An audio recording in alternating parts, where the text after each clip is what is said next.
Good morning, everybody. I hope you can hear me. Welcome to another Cars and Coffee. And can anybody guess what our subject is today? Let's see a right hands. Steve, you put your hand up first because this is your subject. Today we're going to talk about some head and neck restraints and also some belts. So with that, I need to get a little more comfortable.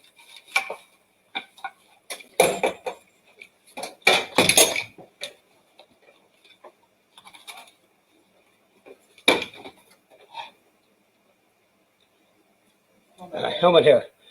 Everybody that's worn a helmet knows all about helmet hair.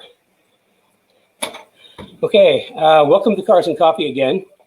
I'm Kenny Brown, and for the next hour, we're going to talk about some interesting things. I mean, the tech subject today is going to be head and neck restraint as well as some harnesses.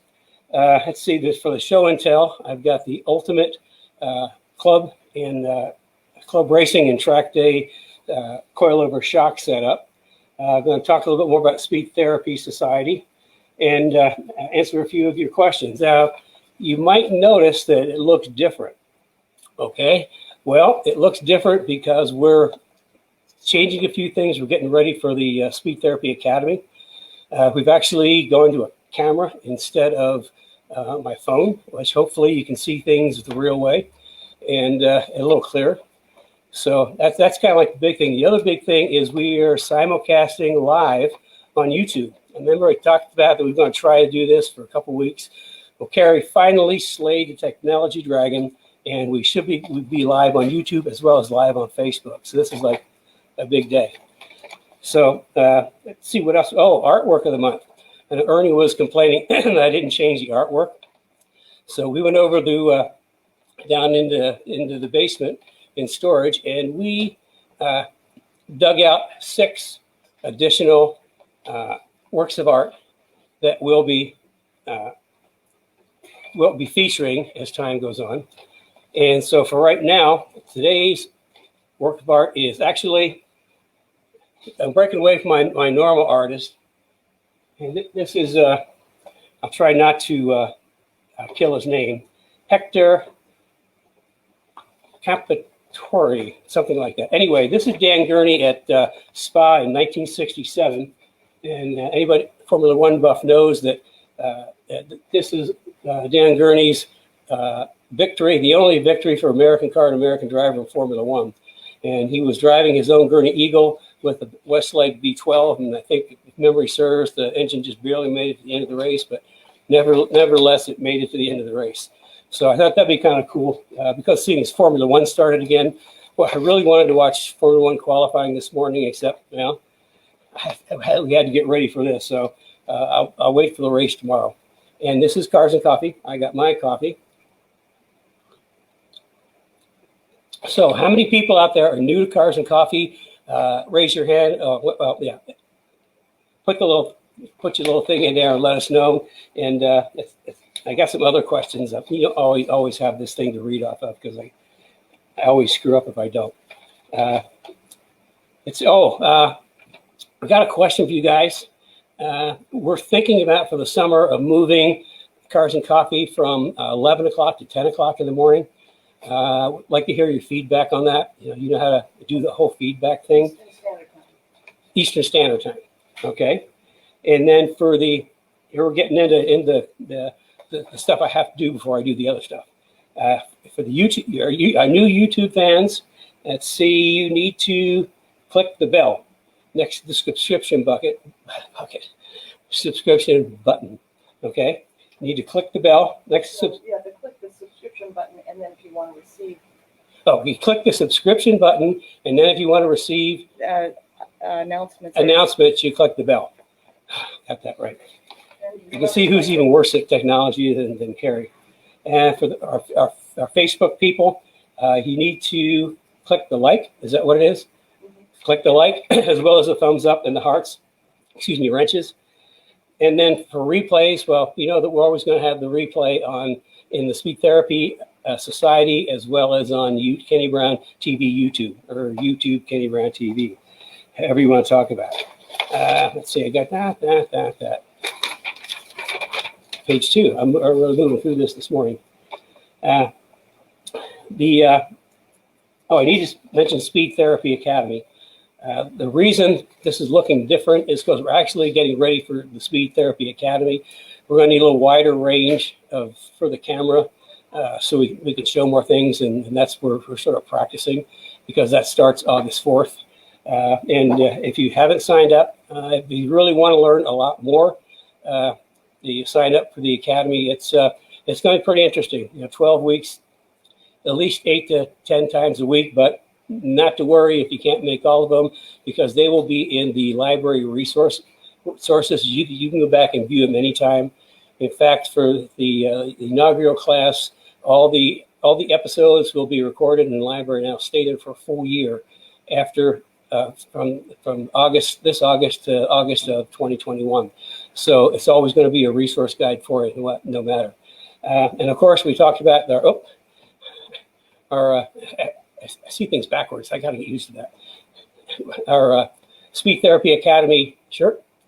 This is actually a prototype. We've got the real ones are on the way in. But the notebooks have arrived. I don't know if you can see that. Speed Therapy Academy notebook. This is actually Mark White's notebook. And because he was the first one to sign up, so we thought we'd show his notebook first. And it's going to be, I'm going to set this up so it's set up so there's like 15 sections in here. And you can actually organize it however you want, by episode, by subject. It's what's going to be easiest for you. And we're going to be also every week, there's going to be something to download in the resource guide. All sorts of little things that are kind of cool and helpful, and some you might think are stupid, but you'll be surprised. So if you haven't signed up, if you're really interested in learning a lot more, please sign up. We're going to have this kind of segues into the subject this morning of head and neck restraints and belts. We got together with a good friend of ours, Ben O'Connor, who we've known for decades, basically. We knew him when he was back with Bear Racing, when we first started using Bear brakes in the 90s. And he's switched over to Impact. And actually, it's a couple of companies, but he's kind of like the safety guy.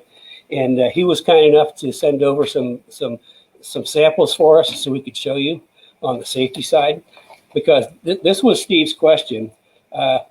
Let's see, I'm planning on replacing the wide racing belts installed in my car. Maybe Kenny can cover some thoughts in general on race belts, shoulder straps, crotch mounting, configurations, philosophies, and also the Hans device and how it works. Well, your request is our command. So let's start into that. So we start off with, let's go to head and neck restraint. Pretty much known as a Hans device. And the purpose of this is your seat belts go through this channel right here. And of course, it sits on your shoulders. They come in two sizes, medium and large. And these clip to your helmet so that in a frontal impact, rather than your neck slapping, snapping, your head snapping off your neck, this holds it in place, which is really, really good for reducing neck and head injuries. It's the one we're going to have these on our website, and the brand is actually, you can see that Stand 21. That is one of the premier safety companies, and we're really, really excited and proud to have those on our website. So that's kind of like the what everybody calls Hans, but it's head and neck restraint, and that's kind of how it hooks up. It's at first you're going to think it's pretty cumbersome, but once you get used to it, it's not bad. Now, if anybody that's in the advanced class and going really fast, I strongly recommend you get the head and neck restraint. You just never know. It's not about going fast. It's the unintended stopping that's a problem. So if you're in the advanced group going fast, certainly you need to get one. Even if you're intermediate and starting to go faster and faster, and your wife is complaining, that might belay her fears if you get a Hans type device. So I'm going to be safe. because I know wives have a thing about that. So, I mean, that's something to look at. Also, in helmets, you always want to look for the newest Snell rating, and the Snell is the safety rating. The current one, I think, is Snell 15, and I think we're going to put a couple of helmets up on our website that are pretty reasonably priced as far as helmets go. And then also, we're going to put some restraints up, and of course, the Hans device. So let's talk about restraints. Now, when I started racing, all there was a 3-inch shoulder and a 3-inch lap, and the kind of like the latch type thing. And you know, I raced with that for years and years and years and years. And in recent times, they've gone to what's called a cam lock, which is a lot easier to use. Now, for what we're going to have on the website, we're going to have two types. We're going to have like a competition type of harness, and we're also going to have what I call rally type, which are a 4-point with a regular, like a clips like a seat belt. So they're really, really easy to deal with getting in and out of the car. And for track days, they're more than adequate. I think there's going to be a couple brands of those. There's going to be some O&P. One is like with the straight straps that go over the shoulder, so you can wrap it around a harness bar or a roll cage, or go all the way to the back on the floor. And the other is kind of like it's a 3-point, so it'll come together and then go back to 1 point. It's just a little note. When you put seat belts, track or harness belts in your car, and so your seat's sitting like this and you're over here, you never want to come over the seat and straight down. Never, ever do that. You always want to come over the seat and back at an angle. It just has to do with the mechanics of what happens when you do have an incident. So never straight down to the floor. I see a lot of people do that, and you shouldn't. Always back. And we also have, which is pretty cool, the Restraint, which is sort of my favorite 4-point. And the reason for that is they have the special technology in one of the shoulder straps. It's kind of like folded over with a stitching, so that in the event of impact, rather than your body doing a full force like down, it'll actually let go and your body will twist. We've used Restraint belts for, God, I can't remember how long we've been using it for, but they've come out with something even cooler. It's their quick fit. And it's like the harness belts clip into the rear seat belts. I mean, the rear seat belt things. So you just clip them into the rear seat belts, which is pretty easy. In the front seat belt, you only have to mount one mounting point in the front. So there's a couple of different types of what I call rally belts, the 4 points, which are absolutely perfectly fine for track days. I mean, they work great. And even if you don't have a racing seat, I strongly recommend a good set of harness belts. You will be blown away how much easier and quicker your driving will be if you got harness belts. So rather than trying to use that leg against the outside of the car, and the other leg against the console, or maybe your elbow to hold yourself in place, all that goes away. You just focus on driving, which is the important point. Drive, drive, drive. So if you don't have harness belts, I really suggest it's a really good. Once you get past novice, you really need to be thinking about improving more than just your car, but also not only safety, but how good it works. Oh, I got a note. Okay. Now, what I'm going to talk about, we're going to get into competition belts now. Our good friend Ben sent the, see that? It comes in its own little bag. The Stand 21 shoulder device. Now, this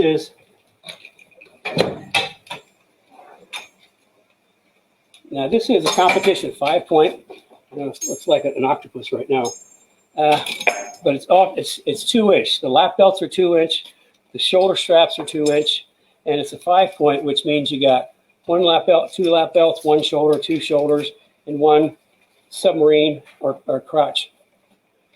Now the anti-submarine, it started being anti-submarine, like in Formula cars in a crash. If they only had a 4-point belt in a frontal impact, it would like slide down. They'd submarine underneath their belts. So the anti-sub belt was to help reduce that. But also, even more importantly, in sedans, that's not a big of an issue. But with the lower belt, it really helps keep the belt centered low on your waist. so the belts don't creep up. It keeps your belt down, which is really important. And the next step up from this would be a 6-point, where instead of just one submarine belt, that would have two that would and they mount a little bit differently. So this is a 2x2, and you know, it's kind of like I recommend if you're going to do a Hans device, you definitely have to get a 2-inch shoulder. Even if you get a 3-inch lap, you need to have a 2-inch shoulder. It just sits in there a lot better. And this is what's called a cam lock. It kind of just hit the button, everything falls apart, which is pretty cool. And then just to put everything back in place, it's just a matter of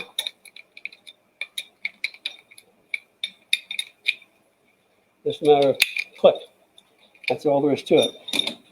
So just go right and click them in one at a time,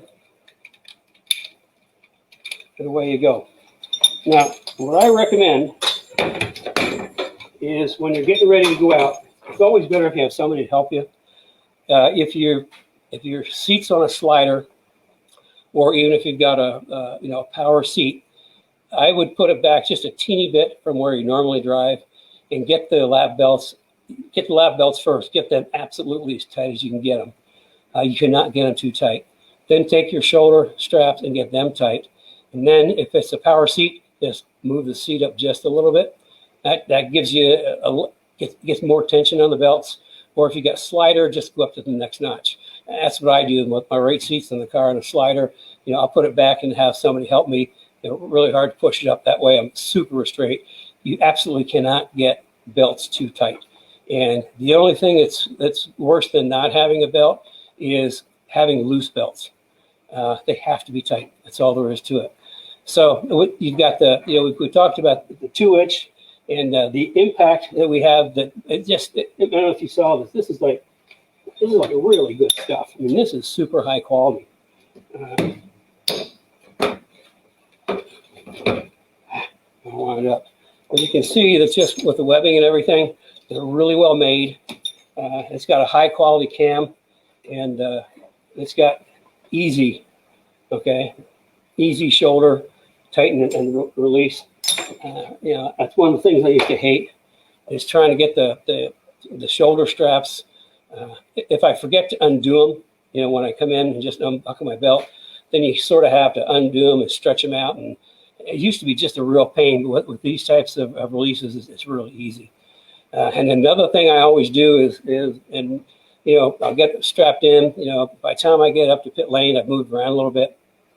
I'll grab one of my shoulder harnesses, and I'll hold onto it and hold it with one hand, take the other arm and push down a lever just to make sure it's super tight, and then go to the other one, the same thing, push down with your other arm.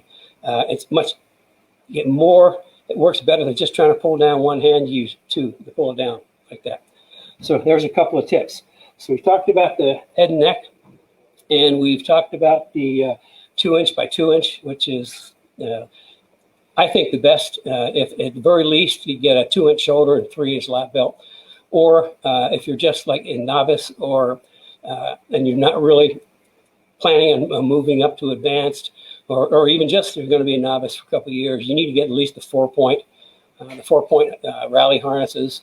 They make you can't believe the difference it'll make in your driving. As soon as you stop trying to brace yourself and move around, you're going to be focused 100% on driving. And kind of that's what we talked about, is you need to focus on your driving.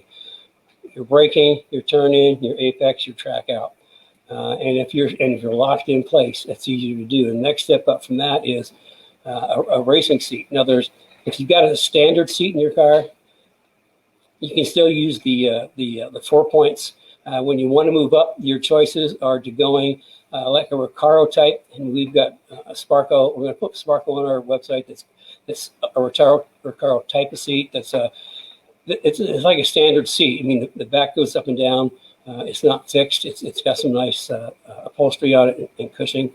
But then the next step up is going to be like a club. I call them club seats. We're not recommending the race seats. The race seats have the big halos that come around, and it might look pretty cool in a car, but unless you've got a steering wheel that detaches, you're going to play hell trying to get out of the car if you've got a race seat on there.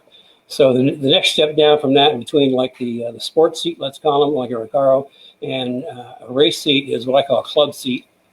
And it's a fixed seat. I mean, it's just a shell, and it's got a bolstering on the bottom around your thighs and your shoulders, and you kind of sit down in there, and you're in. I mean, you don't sit on it, you sit in it. The one I had in my car was the OMP Champ, which worked really, really well. I mean, they're a super seat for holding you in place, and they're not that difficult to get in and out of, which is important, especially if you drive a car in the street sometimes. You want to be able to get in and out without causing a fuss. With those seats, though, with a true like club seat or race seat, they don't mount on a normal like a normal seat does. They have what's called a side mount, and I got some somewhere I was going to show you, but I forgot. It's a side mount that goes in the side of the seats and have multiple holes that you can adjust it up and down, and then that goes on to the way we do it. It goes onto a slider, so you can slide the seat forward and back, and then that'll go onto a base that bolts onto where the original seat belt was. And what I always do is I'll come in and I'll loosen the shoulder straps first, and then hit the slider and slide all the way back. It's so much easier to have a car if you slide the seat all the way back, especially when you're coming off track and you're tired. So that's another little trick that'll help. When you come in, definitely loosen your shoulder straps first, because if you don't, you're gonna, oh man, you gotta unloosen them by next time you get in. And then your lap belts, if you slide back, I wouldn't adjust them. I would just unhook them, because then when you get in the car next time, you just hook them back up and then slide the seat forward, because it's more difficult to adjust your lap belts than your shoulder straps. And then you just have to get your shoulder straps, and at the very last, everything's really tight, up one notch, or just move the power seat up, and you're good to go. So there's some on the restraints, head restraint, very important. Good set of harness belts is really important. I mean, that's part of driving. I mean, you can't just look at improving the performance of the car. You always need to be thinking about improving the performance of you, the driver. And harness belts will do that, as well as a proper seat. So that's kind of like the Steve. I hope I answered your questions this morning. Do you want to read over his questions? I had Did his you answer question. them? Okay, Yeah. good. And one more thing that Steve sent in. I don't know what I do. Anyway, Steve sent in a little tip that I'm gonna share with you guys. It's something I talked about like weeks and weeks ago. He was at a track event, and he was going to put air in his tires, and he had the little rubber valve stems. And when he went to put air in, he could hear a little bit of hiss. So there happened to be somebody that was doing tire changes there, and he went over and he had them install a steel valve stem. Really important. Rubber valve stems can leak. Steel valve stems are what all race wheels get. And he switched over to steel stem, which they kind of screw down with a nut, which keeps them nice and tight so they don't leak air. And he liked that so much, he got all the rest of his tires with the steel valve stems. And if you can, always put nitrogen in your tires. We talked about that. You get much better tire temperatures and pressure. They stay more consistent. You don't have to worry about how much air vapor is in there and kind of screwing up with your expansion. So that's a big tip. Now here's the other part of that. That also becomes part of your nut and bolt check. Is you get a deep well socket and just kind of slide it on there and just make sure that nut's tight. Because like everything else, I mean, track cars, race cars, there is a tremendous amount of vibration. And vibration makes things loosen up. And that's why we do nut and bolt checks. I mean, anybody that really does nut and bolt checks finds out that, yeah, things do loosen up. I mean, it's just the nature of the beast. No matter how good you think it's on there, something's going to loosen up. That's just the way it is. So we got through that. If you're just joining us, I'm Kenny Brown. This is Cars and Coffee. This morning we're talking about head and neck restraints and some harness belts. If you missed that, you can catch it in rerun. But the next session, of course, we're going to answer your questions. If you guys have questions, we'll try to answer some of those if we have time. And of course, my new surroundings. We've gone to a camera and a little better lighting. We're getting ready for the Speed Therapy Academy, which again starts August 4th. And that's going to be I'm really looking forward to it. Actually, we did, this is the prototype. The other shirt's coming in. I showed you the first notebook. I did my first interview this past week. And anybody that joins the Academy, where you start with, we have an interview, like on, we were using Zoom, but we're actually looking at something different because we wanted to have Ben O'Connor, who's just a super expert on safety. And actually, he's going to be one of our masterclass people in the Academy. But we want to have a little just do a little 15-minute thing with him. But they have Impact has government contracts, and they cannot use Zoom because apparently Zoom is owned by the Chinese. So we're looking at different, or temporarily we'll keep using Zoom. We're looking at a different format for the interviews. Anyway, what I do is we set up a half-hour interview. I want to learn more about you, your car, what you've done to your car, what you want to do to your car, where you want to head with your car, because it's like I sort of have the curriculum organized, but it's not finalized. And that's going to happen when I get after I do all the interviews. I'm going to have a pretty good idea of what everybody's looking for. And that way I can sort of custom craft what this Academy is going to be about. So that's kind of a cool thing. And then, yeah, so if you haven't signed up, sign up. I think we're doing, Terry's got more interviews lined up for me this week. Oh, yeah, and then there's going to be learning and coaching sessions. Well, tell them what's in it. Every week. Okay. Every week, I can't do this without her. Every week there's like a Tuesday and Thursday evening, and Tuesday is going to be, we'll call it immersion. We're going to take a subject and kind of really try to dive down deep, talk more deeper. A lot of things we've talked about in Cars and Coffee and in the workshop, we're going to like single individual subjects out and just do a much deeper dive on them, talk more detail, give you more information. And then on Thursdays, then we'll want to do kind of like coaching, where we'll have, it'll either be, it depends, sometimes it'll be question and answers, and sometimes it'll be, we'll take one person and do a coaching session where we'll talk to them about what they're doing or a problem they're having. And while I'm coaching that person, everybody else is going to be listening. So that, they're going to learn what we're talking about. And then when they're being coached, everybody else is going to learn what we're talking about. The whole idea of that is that to put the whole subject matter more into real life context. And by interviewing, by doing like a coaching with everybody and have everybody else listen, I mean, it's just going to add more information, because probably things will come up that, I won't remember to talk about in the immersion class. And then we're going to have a master class, which will probably be on Wednesday afternoons right now. I'm not sure, but that's where we're going to have like Ben O'Connor that I just mentioned, who's just, I mean, he could talk for more than an hour just on restraint systems. And we'll have people like him, Steve Sharp from Forge on Wheels. We're going to have Dan that's going to do some driver. Yeah, Doug Vanderbrink. Doug Vanderbrink is going to do some driving stuff. So, and we're lining up some more people. I think Rick from Bear Brakes is going to do a master class. So we're going to just be not really give you information overload, but give you a lot of information, which is why you need a notebook. So you write this down. How crazy I am about notebooks and writing things down. So, okay. Now, oh yeah, nifty little t-shirt or polo shirt. So, okay, let's move on to the show and tell portion of this week, which is, move some things out of the way. The ultimate, and I mean the ultimate track day or club racing coil-over spring and shock package.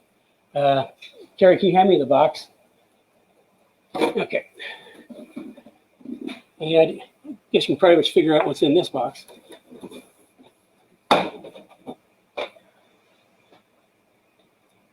That's the box that GRZ's come in. I mean, I keep telling you people, this is our premium shock absorber, and and I'm going to share a little bit with you why. Now that's a pretty nifty box. Now when the shocks come here, they're completely mounted in foam, so nothing moves. But what I do before you get the shocks, I'll get them all set up, I'll get them all put together. I'll do the initial adjustment. You'll get a setup sheet that goes with it, and then we'll package them up and then ship them off to you. So it's just kind of like install. So the set that I want to show you today is the RS Pro, which is a double adjustable with a remote canister. And this is what they look like for an S197. And see, you've got the hose for the remote canister. And the way I set them up is we talked about the torsion release bearing on the bottom, the main spring, the helper spring to keep it in place. And then, of course, we've got the camber plate on top, and then the rebound adjustments on top of that. And I've got taped on here, so I won't forget to tell you. They come with a spanner wrench to adjust the ride height. But what I include is a 1.5 millimeter Allen. And what that's for is, for taking the rebound adjustments off and on. And what I do, this is a small Allen, and in my toolbox, I put a piece of blue tape on it, so I don't have to every time go digging to figure out which one it was, or if I keep it someplace, it doesn't get lost. And it's harder to lose Allen wrench with blue tape on it. So that's kind of the double adjustable front. And then the canister. And the canister is the bump adjust. The rebound is on the top. But what also makes these kind of cool, a little notebook, is of course you get stickers. I mean, where could you go without stickers? Lots of stickers. And then we throw the iBox spring stickers in with that too. It comes with an instruction guide. That doesn't show up very well. And it's really cool when you open the box. There's two of these little foam pads on the very top. And they're for if you're setting if you're setting a shock on the bench, you got something to set it on. But the other pad, I don't know if you can see this. It actually, it's pretty faint. It comes. This is signed by, can't read his name, but he was hand built and tested by this person, and this person over here signed off on it.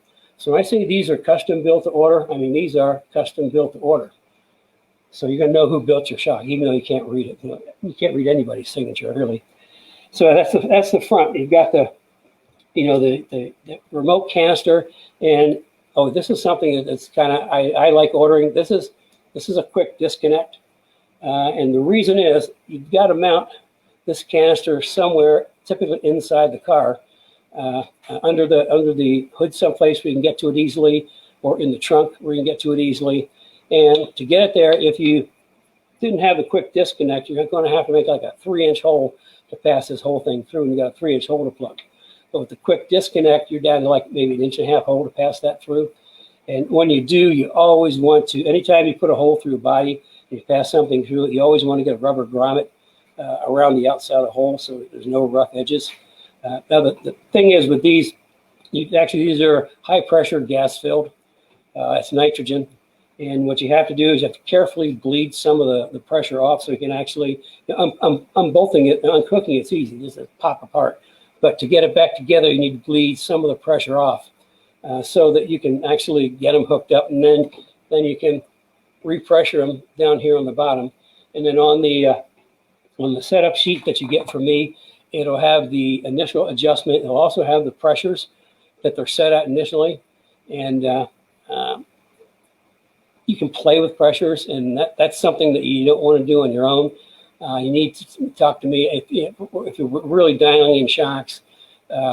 Pressures, I can use pressures to help a few things, but I don't want you to even try to adjust pressure on your own, because this is like, I think it's around 200 pounds of pressure in the front, maybe 180 in the back.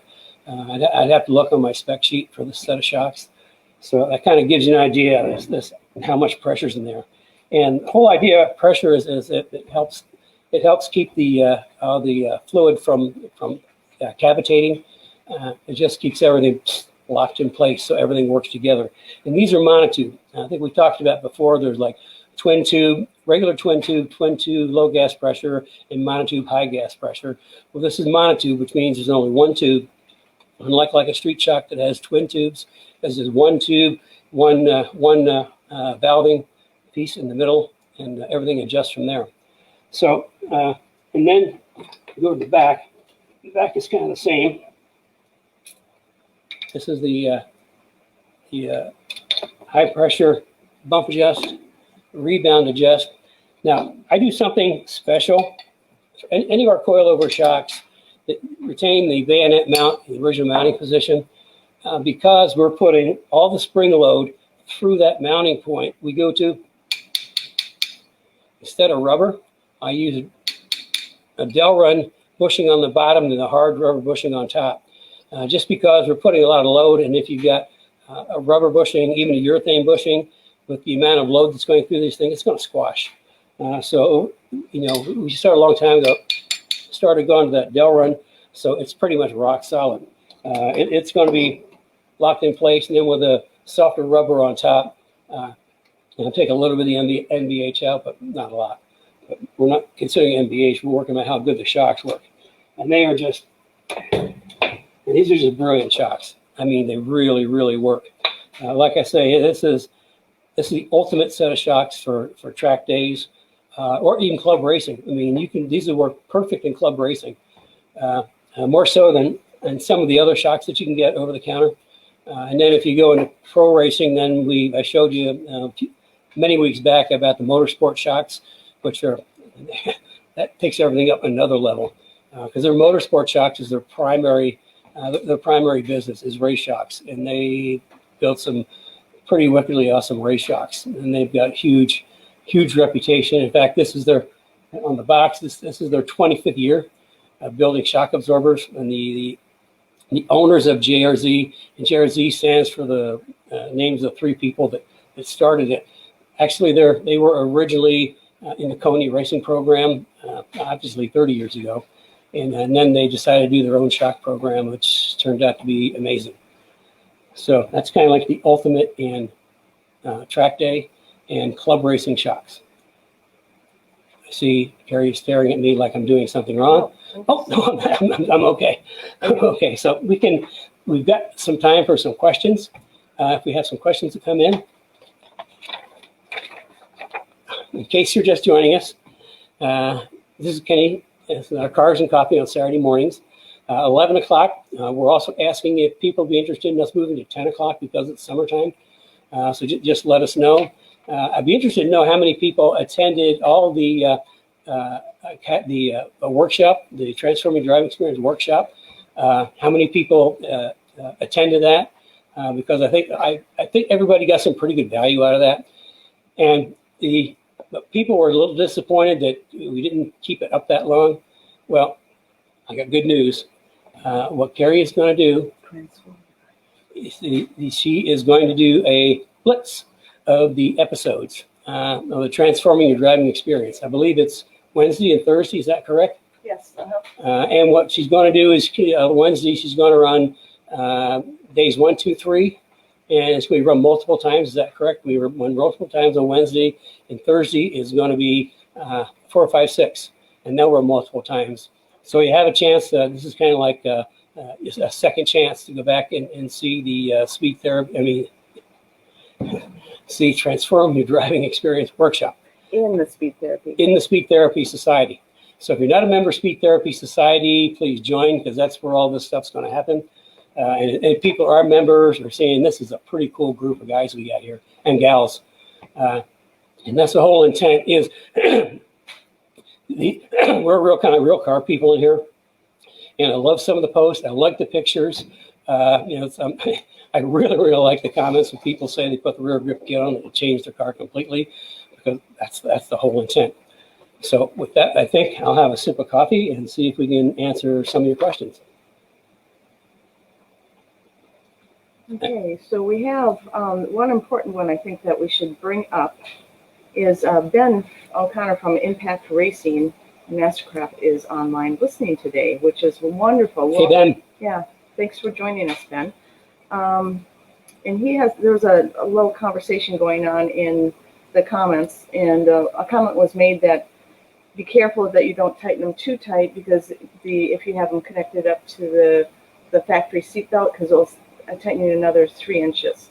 and might break your bones. Well, this is Ben's comment.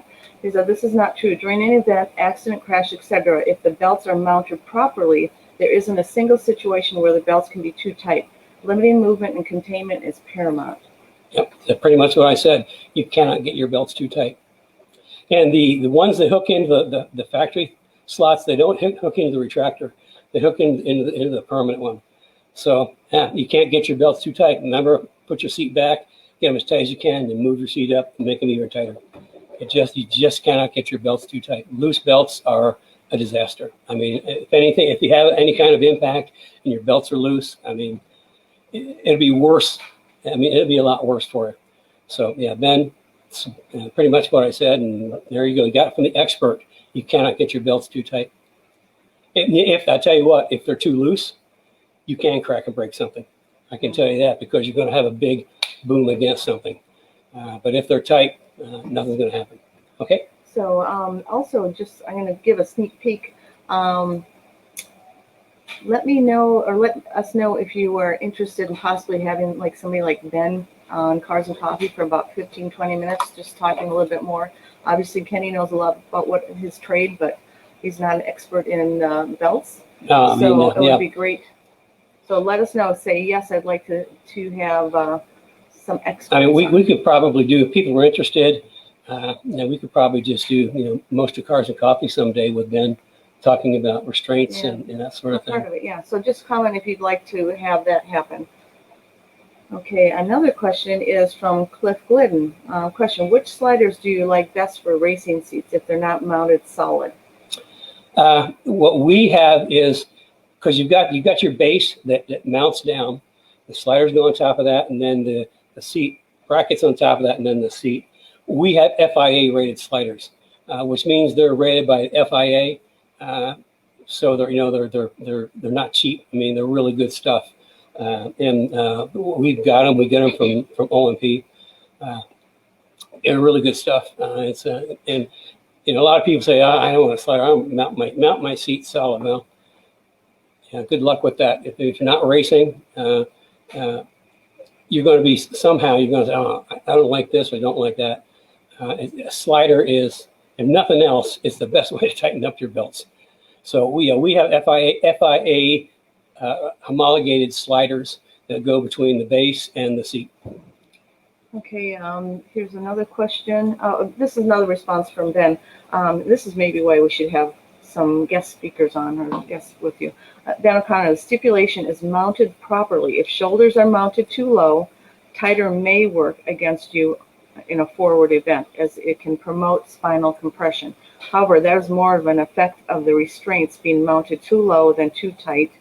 That must still be balanced with forward momentum, though. Objects in motion stay in motion. You want to arrest your motion of the occupant as soon and as effectively or efficiently as possible. I believe what Schrodt is referring to is the misconception that the shoulder restraints are used to prevent upward for the roof motion in a rollover event. This is not true. I'll explain more in depth during the academy.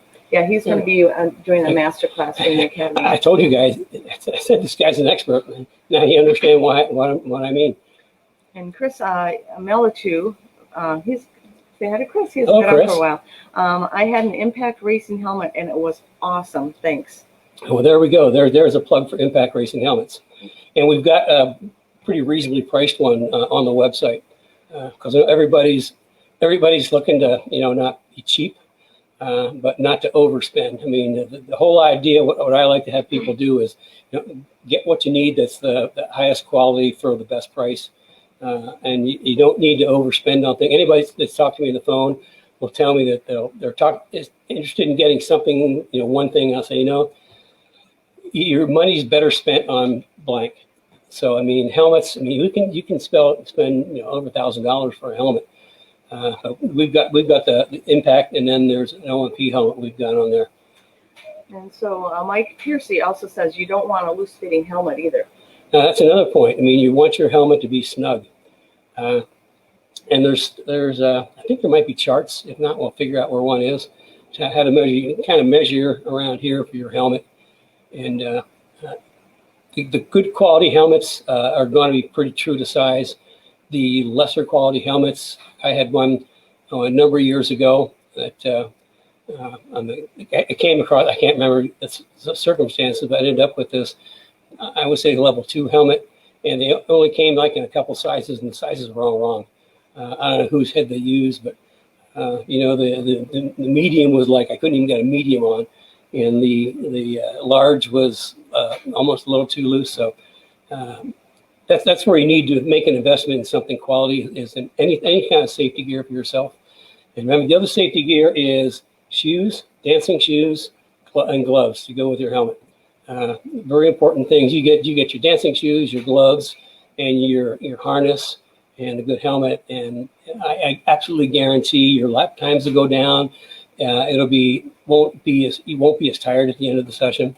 So that all has to do with safety. Okay. Okay. So anyway, here we go. Jim Jewell. When are you going to do classes on each specific generation of Mustang? I can answer that one unless you know it. No, I guess I don't know, but you do. Jim, we're going to do that as soon as we get the Speed Therapy Academy started, because that's a big effort we're putting in right now. And as soon as that happens, we will probably have the first class sometime in August. Probably a little later in August, yeah. I would guess. Why don't you kind of tell them a little bit what that is for new viewers? What that is I'm going to take like one day and just talk about, let's say, SN95 Mustangs. Kind of go through all the way through SN95 Mustangs. Another one we'll do S197. Okay, SN95 is 94 to 04. S197 is 05 to 14. And S550 is 15 on. So we'll take one day and just focus on one specific car. Now, the Fox we would throw in with SN95 because they're sort of the same car in a lot of ways. So that's what we're talking about, just a single class, a single car day. That'll be coming up, days will be coming up later in August. Okay, okay, excellent point on the helmet. He said for the same reason as not having loose restraints. Okay, Brad, we use Mastercraft safety, impact racing seats, and harnesses in our Baja Challenge cars, and there was no better product available for serious off-road racing. Wow, lots of really positive comments on impact and Mastercraft. That's great. Okay, Tim Tomasak, Laguna Seca has rear seat delete with the cross brace that uses the outboard rear belt holster at attach point. Unfortunately, the Pro Series doesn't have a location to mount. Oh, I thought it was a question. Do you have any comments on that? Or no? No, I'm not. I'd have to think about what he's actually saying. Okay. Okay, and then we also have a question I just missed. It was from Del Hughes. He wants to know if the JRZs are available for SN95 cars. Unfortunately, no. Just S197 and 550s. For the SN95 cars, however, I actually have coil-over shocks, custom built for me, with my valving by Strange.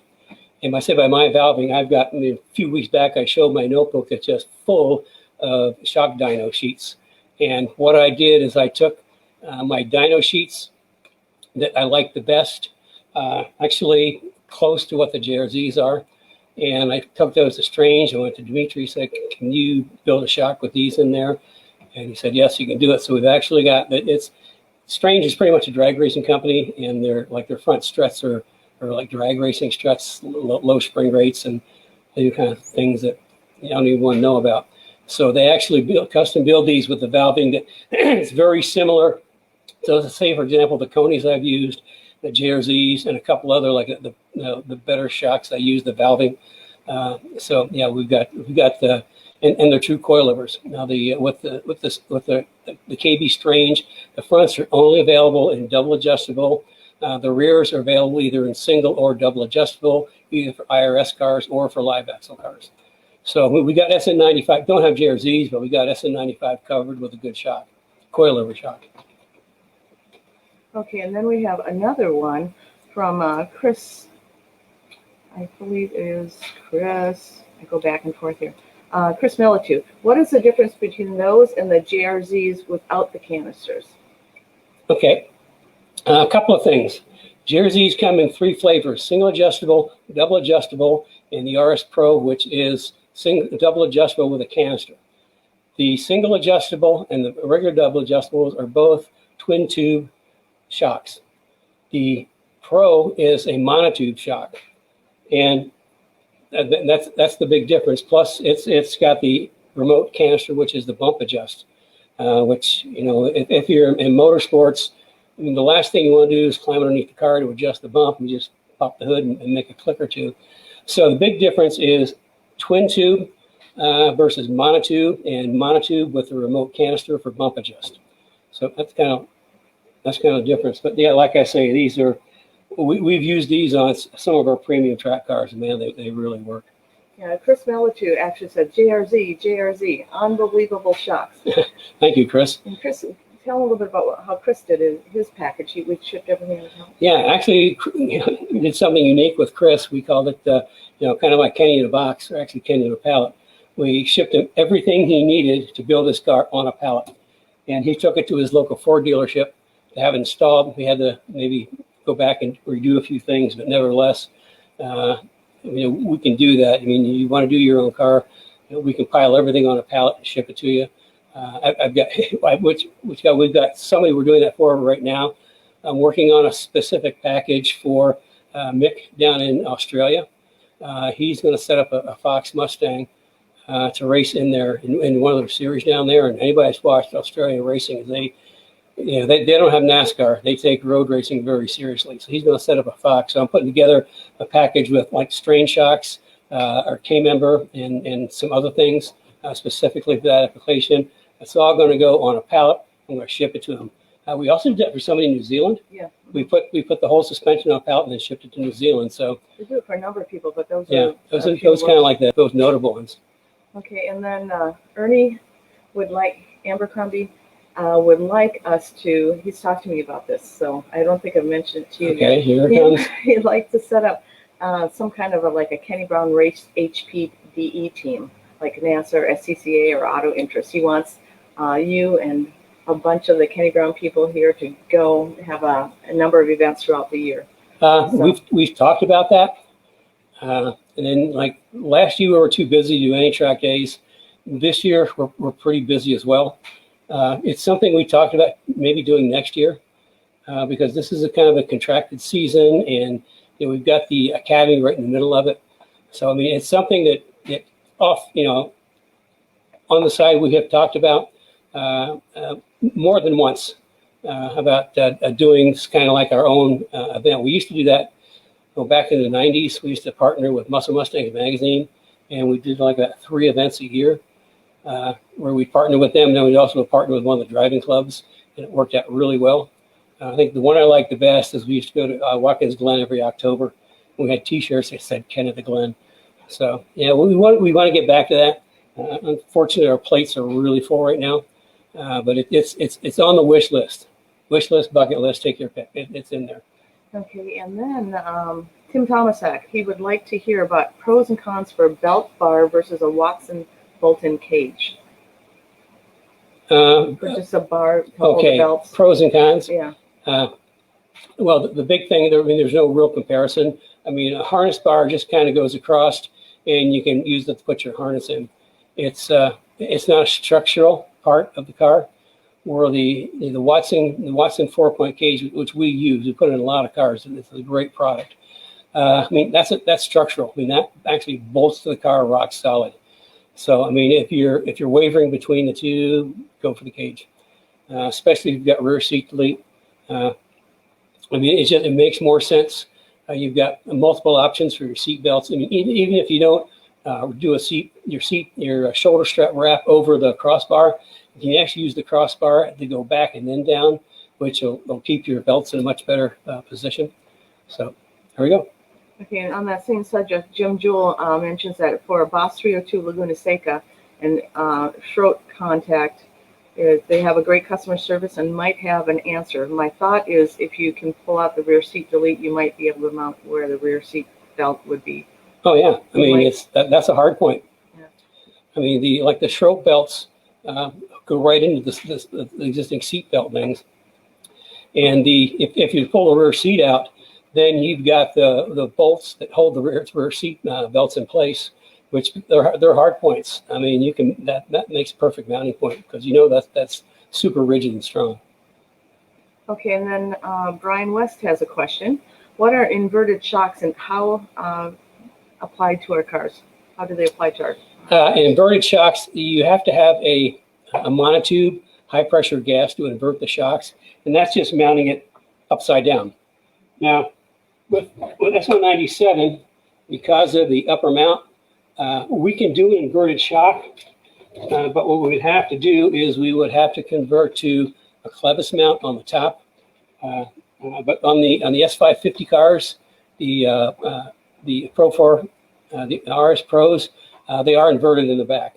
So inverted is you have to have a monotube, a high pressure gas shock to invert. I mean, the advantage, from what we do is minimal, but in real life, it would reduce unsprung weight. So yeah, high pressure monotube, you can invert them. If somebody wanted these for S197 and wanted them inverted, we can do that. That's obviously an added expense, but we can do that. Oh, so, you know what I forgot to mention? It's really cool. Chris kind of went all out on these. I don't know if you can see the shaft, but it really isn't shiny silver. It's shiny black. What he did the option of low friction coating. Because he's sort of an engineering student, and he knows that friction makes heat and resistance. So he went with low friction. Actually went with a bigger shaft too. JRZ has the option of going to a bigger shaft on the strut. Well, just on the strut, bigger is better. And also the low friction coating. So I mean that's going to slide. I mean the reaction time is going to be just incredible because there's going to be virtually no resistance on the shaft within the seals. So that's a couple of cool things. I keep telling you, these shocks are really cool. A couple of things I forgot to mention. Okay. Okay, and then you forgot there was a question from a Speed Therapy Society person it's on your paper that I think you forgot to answer. Where'd my paper go?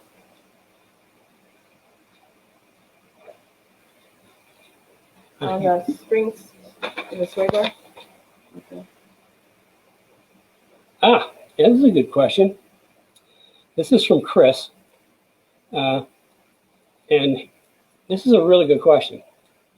It says stiff springs, small sway bar versus soft springs and big sway bar on dual purpose cars. Well, I can tell you, you can ask 10 people that question and you're going to get 10 different answers. Everybody has a favorite way of doing it. I'm going to say nothing is wrong. It's whatever works. I know that I think it was Herb Adams back in the day, he went with big bars and soft springs.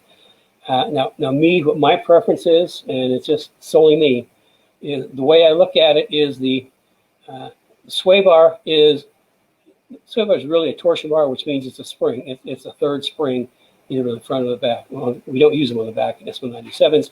If you got the rear grip kit, and anybody that's got that on there knows you don't need the rear sway bar. But like on the front, that's a torsion bar, and that try to helps transfer load from one side to the other. The way I look at it is I would use a firmer spring and an adjustable bar for multiple use. So you get set soft for the street and firm for the track, or however it works. It just depends on you're driving your car. There's a lot of variables in adjusting that. But the way I think of it is the spring on the shock. You've got the shock controlling the spring. So the shock indirectly controls the sway bar because it's an added spring, but the shock controls the spring itself. So that's why I would rather go with a higher rate spring, because I've got 100% control of that shock spring on the shock, and a smaller bar, but preferably a bar with adjustments, so you can go either way. And if somebody wants to go set something up for dual purpose, what I do, like for individuals, I pick the spring rate for individual people. You can't just order this online and get one spring rate. Everyone is a different spring rate depending on what you're doing. And for like, I'm getting a set of JRZs coming in soon for, who is it that's getting another set coming in? Jim Flattery. Jim Flattery, and he wants to do both ways plus he wants to be sure that his wife is comfortable. So what I've done is I've gone to a little softer spring. I've gone to like a 500-pound spring versus the 650 for a track car or 400 for a performance street. I got one in the middle, and the JRZ valving will make it ride really nice. Just turn it down, and if he wants to go to the track, then you can turn it up. Also for Chris, because he's just starting out, and he's got a V6, which means the front of the car is lighter.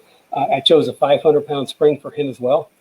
And it's really easy at some point to go up on spring rate, but seeing as the front of the car is light with a V6 and he's starting out, the 500-pound spring is going to work really well to make the car really easy to drive. And that's kind of like, you don't want to start out with a car that's like a demon. You want a car that's easy to drive so you can learn your braking points, your line, and all that. And then when you get better and better, then we can go up on spring rate, because the more spring rate you add, we talked about this, the faster the car gets. But there's also a law of diminishing returns. The more spring rate you run, your window for error starts shrinking and shrinking and shrinking really fast. Like your window for error on a street shocks is like this. On performance shocks, street shocks are like that. For like our intermediate shocks is like that. And track shocks is like that. And race shocks is like that. So that's why I like starting people soft. Learn to drive the car. Work on your skill set, and then we'll go up on spring rate. I forget this. Remember to like Cars and Coffee episode and click the like button at the top of the live session. And I think we need for Facebook. For Facebook. Mm-hmm. And for YouTube, it's for YouTube people. And yeah, this is a big day for us. I mean, we're simulcasting live on YouTube and Facebook Live. For our YouTube people, subscribe and click. You got to explain this to me again. The bell is to subscribe. No, you hit the subscribe button to subscribe. Subscribe button is to subscribe. Uh-huh. The bell is to get notices. Notices. Uh-huh. Yeah. And then there's they can like it also. And there's a like button. Yeah. Got that all in. Whew. Just made it under the bell. Yeah, under the bell. Why don't you tell them a little bit about the Blitz we're having on Wednesday and Thursday? Okay, I'll reiterate the Blitz again. Wednesday and Thursday. We're going, for people that missed it, we're going to rerun the speed transforming your driving experience workshop. All these words, I just get them mixed up. Transforming your driving experience workshop. We're going to do a Blitz Thursday and Friday. Wednesday, we're going to go from sessions 1, 2, and 3. Thursday is 4, 5, and 6, and we'll just be running constantly all day. And that's on Speed Therapy Society? In Speed Therapy Society. So if you're not there, join. If you're not there, join. And we've got to go because I just got to notice that my battery is running low. So I hope this new look everybody liked, and that I need to figure out how to click buttons here. This is all new for me, but I hope everybody enjoyed it, and we will see you next Saturday at 11, unless you guys want to go 10 o'clock. I mean, we're more than happy to do that because it's summer and Saturdays. If you want to get out and do things now, we can get out and do things. So listen, I really, you guys are great. I mean, it's the comments, the likes, the thumbs up, everything, and the Speed Therapy Society is really getting cool. The Academy's coming up in August. If you think you might be interested, certainly don't hesitate. If you want to have more information, call in and set up one of our 15-minute conference calls with me or with Terry. And with that, we will see you next week. Stay safe and have fun with your cars.